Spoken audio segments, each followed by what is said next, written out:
দেখুন আমাদের চাষি ভাইদের কতটা অসুবিধা হচ্ছে। আমাদের নওদা থানা চাঁদপুর গ্রামের ভান্ডারদহ বিল, সেই বিলে কোনো জল না থাকায় চাষিদের যে পাট ডোবানো বা জাগ দেওয়ার জন্য যে জলের প্রয়োজন, সেগুলো আমাদের এই ভান্ডারদহ বিলে খুব অসুবিধা হচ্ছে।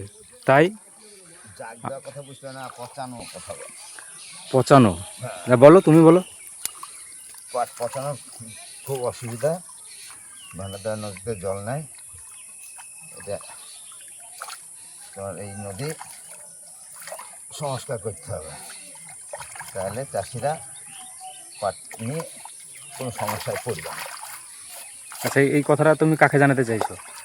মুখ্যমন্ত্রী, আমাদের মাননীয় মুখ্যমন্ত্রীকে।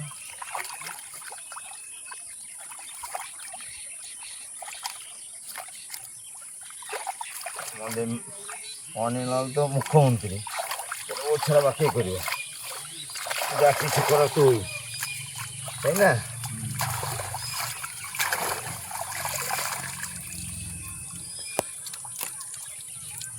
জনগণের স্বার্থে এই নদী সংস্কার করছে।